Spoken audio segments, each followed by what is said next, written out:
South Indian സിനിമയിൽ ഒരിക്കൽ ഏറ്റവും കൂടുതൽ ആരാധകരുള്ള ഒരു നടിയായിരുന്നു സിൽക്ക് സ്മിത.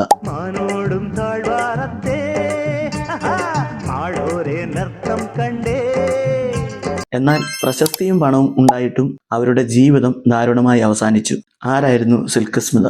അവരുടെ ജീവിതത്തിൽ എന്താണ് സംഭവിച്ചത്? ഇന്ന് നമ്മൾ കാണാൻ പോകുന്നത് അവളുടെ യഥാർത്ഥ ജീവിത കഥയാണ്.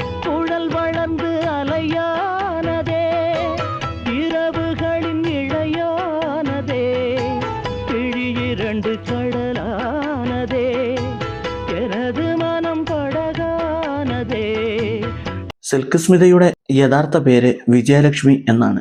1960 ആന്ധ്രാപ്രദേശിലെ ഒരു ദരിദ്ര കുടുംബത്തിലാണ് അവർ ജനിച്ചത്. കുടുംബത്തിലെ സാമ്പത്തിക പ്രശ്നങ്ങൾ കാരണം അവൾക്ക് പഠനം തുടരാൻ കഴിഞ്ഞില്ല. വളരെ ചെറിയ പ്രായത്തിൽ തന്നെ അവൾ ജീവിതം മുന്നോട്ട് കൊണ്ടുപോകാൻ ജോലി അന്വേഷിക്കേണ്ടി വന്നു. ചെന്നൈയിൽ എത്തിയ വിജയലക്ഷ്മി സിനിമയിൽ ചെറിയ ജോലികൾ ചെയ്യാൻ തുടങ്ങി. അതിനിടയിൽ സംവിധായകൻ വിനു ചക്രവർത്തി അവളെ കണ്ടു. പിന്നീട് 1979 പുറത്തിറങ്ങിയ വണ്ടിച്ചക്രം എന്ന സിനിമയിൽ അവർ അഭിനയിച്ചു.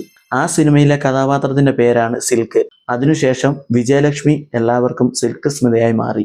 1980കളിൽ സിൽക്ക് സ്മിത സൗത്ത് ഇന്ത്യൻ സിനിമയിലെ ഏറ്റവും വലിയ ഗ്ലാമർ സ്റ്റാർ ആയി മാറി. തമിഴ്, തെലുങ്ക്, മലയാളം, കന്നഡ സിനിമകളിൽ അവർ അഭിനയിച്ചു.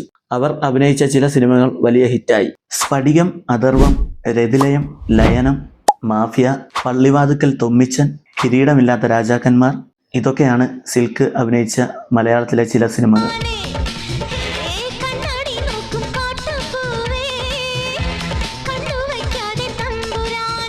ഇതിനിടയിൽ സൗത്ത് ഇന്ത്യൻ സിനിമയിൽ ഏറ്റവും കൂടുതൽ പ്രതിഫലം വാങ്ങുന്ന നടിമാരിൽ ഒരാളായി അവർ മാറി. പ്രശസ്തി കൂടിയതോടെ സിൽക്ക് സ്മിതയുടെ ജീവിതത്തിൽ നിരവധി പ്രശ്നങ്ങളും ഉണ്ടായി. ചില സിനിമകൾ പരാജയപ്പെട്ടു, സാമ്പത്തിക പ്രശ്നങ്ങൾ ഉണ്ടായി, ചില ആളുകളുടെ ചതിയും അവളുടെ ജീവിതത്തെ ബാധിച്ചു. ഇതെല്ലാം അവരെ മാനസികമായി വളരെ ബാധിച്ചു. 1996 സെപ്റ്റംബർ 23 ചെന്നൈയിലെ വീട്ടിൽ സിൽക്ക് സ്മിത മരിച്ച നിലയിൽ കണ്ടെത്തപ്പെട്ടു. അവരുടെ മരണത്തിന് പിന്നാലെ നിരവധി ചോദ്യങ്ങൾ ഉയർന്നു. ഇന്നും സിൽക്ക് സ്മിതയുടെ മരണം സൗത്ത് ഇന്ത്യൻ സിനിമയിലെ വലിയ ഒരു ദുരൂഹതയായി തുടരുന്നു. ദാരിദ്ര്യത്തിൽ നിന്ന് ഉയർന്ന് സൗത്ത് ഇന്ത്യൻ സിനിമയിലെ വലിയ താരമായി മാറിയെങ്കിലും സിൽക്ക് സ്മിതയുടെ ജീവിതം വളരെ ദുഃഖകരമായി അവസാനിച്ചു.